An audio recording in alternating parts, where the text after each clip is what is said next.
Bonjour, bienvenue dans les rues de Rouen. Aujourd'hui, FTSR Toi-même accueille David Cormand, député européen, issu de Normandie, de Rouen d'ailleurs. Salut Guillaume. Eh bien voilà, nous sommes dans les rues de Rouen, devant le Conseil régional de Normandie, pour parler du dossier A133 à 134. Le gouvernement s'apprête, sous la tutelle du président de la République, Emmanuel Macron, à éventuellement annuler ce faux contournement est de Rouen, vrai contournement de Paris à l'ouest. Alors David, toi qui connais quand même très bien ce dossier, ce territoire, qu'est-ce que tu peux nous en dire? J'ai envie de dire que c'est une triple arnaque. Une arnaque écologique, et tu le sais, pour avoir beaucoup bossé là-dessus, c'est que la promesse de base qui est de dire c'est un projet écolo. Alors déjà, quand on vous dit qu'une autoroute c'est écolo, il faut se méfier, parce que c'est pas le cas. Et donc derrière, la première arnaque, c'est une arnaque écologique, puisque c'est pas une infrastructure qui va limiter le rejet de gaz à effet de serre, ça va être une usine à gaz à effet de serre. Donc là, il y a la première arnaque. Puis, il y a une deuxième arnaque sur la question financière. C'est-à-dire que c'est une infrastructure qui va être payée avec de l'argent public. Énormément d'argent de la région, Normandie. 205 millions d'euros. Ce qui est... Il n'y a plus aucune région en France qui met autant d'argent pour financer une autoroute. Il y a d'autres projets d'autoroute. On a parlé de celle de Toulouse-Castres. Je peux vous dire que la région Occitanie, qui devrait quand même se bouger plus les fesses là-dessus, ne finance absolument pas à cette hauteur-là cette autoroute absurde. Donc c'est une spécificité normande de dire nous ici, en Normandie, on mettrait autant d'argent. Il y a le département également 76 qui a avant tout, je le rappelle, des missions sociales, qui va préférer mettre de l'argent, si ça devait se faire, dans une autoroute. 40 millions d'euros pour le département de Seine-Maritime dans la construction, c'est 2 autoroutes à péage. Je rappelle qu'en France, au moment où on parle, pas qu'en Seine-Maritime, mais en France, il y a 3000 enfants qui dorment dans la rue. Les compétences sociales, notamment, c'est l'État et c'est potentiellement aussi les départements, c'est pas normal de mettre autant d'argent dans une autoroute. Et puis il y a l'État.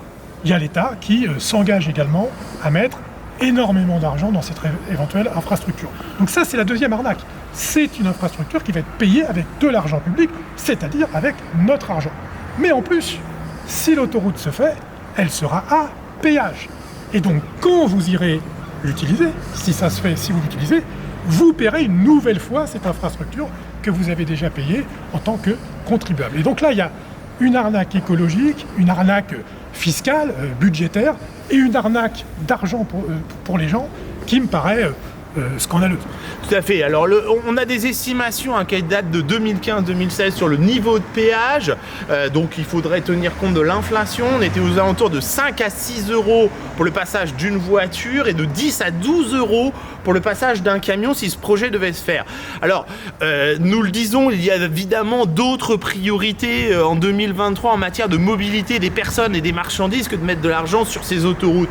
Et ici, on voit ce beau slogan de la région, de l'ombre à la lumière. Eh bien, nous disons à Monsieur Morin, président de région, qu'il faudrait qu'il l'applique en matière de mobilité et que l'ombre, c'est évidemment ce XXe siècle et cette utilisation de la voiture qui génère à la fois des émissions de gaz à effet de serre, mais aussi des polluants atmosphériques, et se dire que non seulement il faut agir autrement pour permettre aux foyers d'avoir des factures moins importantes d'essence et de trajet, et donc pas de péage, mais aussi limiter les émissions de gaz à effet de serre. Mais c'est aussi une question d'aménagement du territoire. Comment on aménage le territoire pour le 21e siècle? Est-ce qu'on va faire des autoroutes? Est-ce qu'on va faire du ferroviaire? Comment on va organiser notre territoire? Et là-dessus, ton avis d'élu régional, puisque tu as été élu régional, mais aussi européen, sur l'aspect environnement, aménagement du territoire. Ce mot d'aménagement du territoire, moi, il m'a toujours interpellé. Et en fait, pour dire les choses dans une formule, il faut passer à une logique du XXe siècle, qui est une logique non pas d'aménagement, mais de déménagement du territoire, à une logique de ménagement du territoire. Nous devons ménager nos territoires d'un point de vue écologique, mais aussi d'un point de vue social. Quand on contraint les foyers à plus de déplacements motorisés qui coûtent de plus en plus cher avec des infrastructures routières, on leur fait les poches et on les condamne socialement avec des dépenses qui sont des dépenses imposées. Moi, j'ai toujours pour défendre ce qu'on appelle un 13e ou un 14e mois écolo. Ça veut dire quoi? C'est-à-dire utiliser l'argent public, et la région, sa compétence, l'une de ses compétences importantes, c'est les transports publics. c'est les gares, c'est les trains, c'est accompagner les collectivités locales avec des transports collectifs, c'est pas de faire des autoroutes.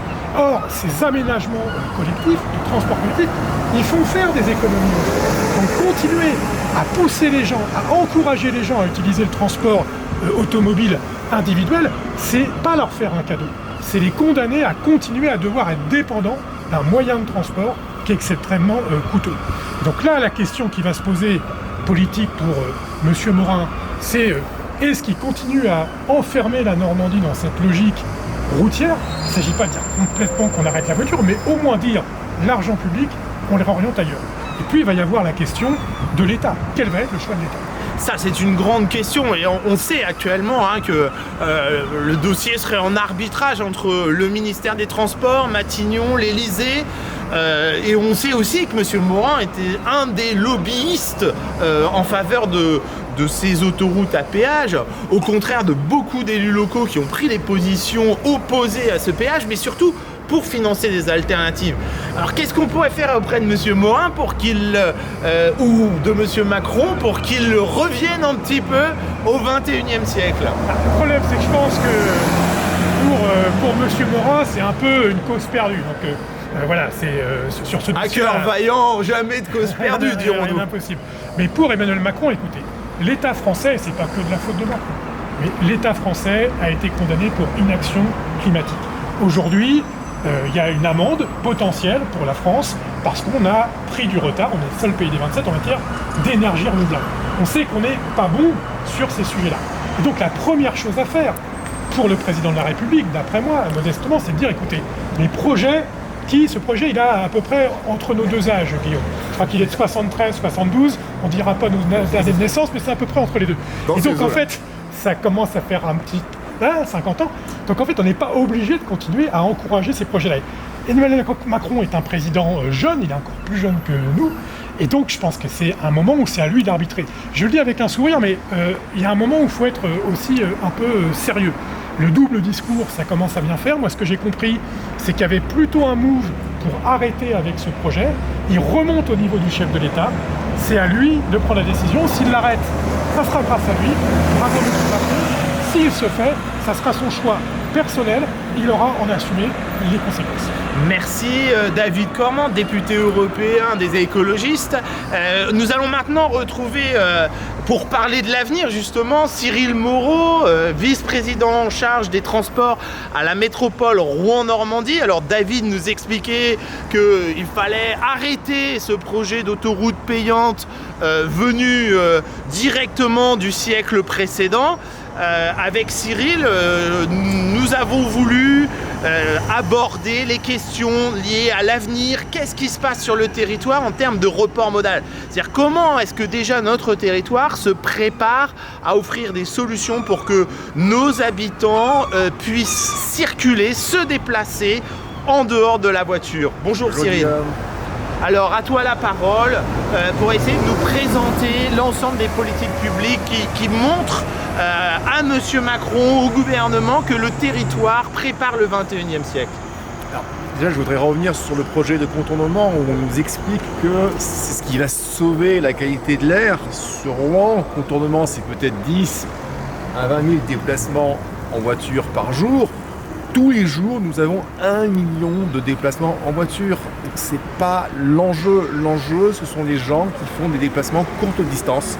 Il y a un quart des déplacements, 250 000 tous les jours, qui se font sur des distances de moins de 2 km. Est-ce qu'on croit une seule seconde que les gens vont prendre leur voiture, faire 40 km de détour pour éviter de faire un déplacement en centre-ville? Ça n'a absolument aucun sens. Or, c'est là qu'est le problème d'un point de vue sanitaire.